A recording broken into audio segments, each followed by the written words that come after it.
মক্কায় ইহুদিরা এসে দল পাকালো, চল মুহাম্মদকে আজকে প্রশ্ন করে আটকায় দিব। কি প্রশ্ন করবি? ইহুদিরা বলে এমন প্রশ্ন জানা আছে এগুলোর কিছুই মুহাম্মদ জানে না।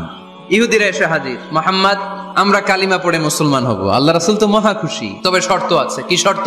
3টা প্রশ্নের উত্তর দিতে পারলে লাইন ধরে আমরা সব কালিমা পড়ে ফেলবো। কোন 3টা প্রশ্ন বলো? মুহাম্মদ বলো তো রুহু কারে বলে? আসহাবে কাহাফ সম্পর্কে কি জানো? 3 নাম্বার প্রশ্ন, মান হুয়া যুলকারনাইন, যুলকারনাইন সম্পর্কে কি জানো বলো।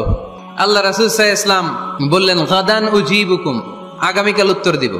কারণ জানেন না তো কি করে বলবেন, আর না জানলে উনি বানায় কিছু বলেন। কারণ কোরআন তো পরিচয় দিয়েই দিল, তিনি মন গড়া কখনো কিছু বলেন। আগামীকাল উত্তর দিব। ওরা আগামীকাল উত্তরের জন্য হাজির, কিন্তু ওহী আসে নাই, উনি বলতেও পারে না। বিশ্বনবী আবার বললেন গাদান উজিবুকুম, আগামীকাল দেব।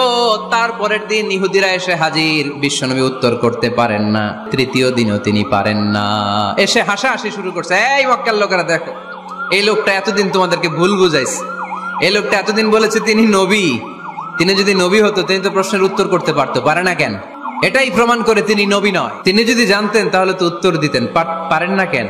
3 দিন 4 দিন, আহা, নবীও লজ্জায় অসহায়, উত্তর দিতে পারেন না।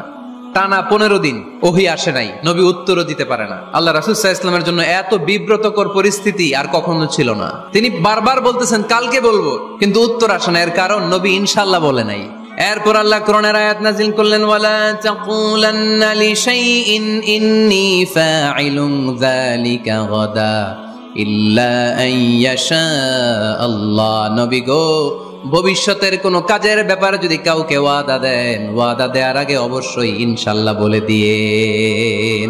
এবার আল্লাহ 3টা প্রশ্নের উত্তর জানায় দিলেন। ইয়াসআলুনাকা আনির রূহ কুলির রূহু মিন আমরি রাব্বি ওয়া মা উতিতুম মিনাল ইলমি ইল্লা কালিলা। দ্বিতীয় উত্তর জানায় দিলেন, আম হাসিবতা আন্না আসহাবাল কাহফি ওয়ার রাকিব কানু মিন আয়াতিনা আজাবা।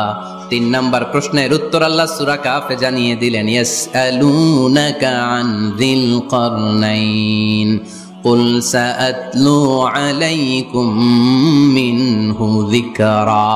আল্লাহু আকবার। এবার নবী দাঁড়িয়ে গেলেন, বললেন কার কার উত্তর লাগবে আসো।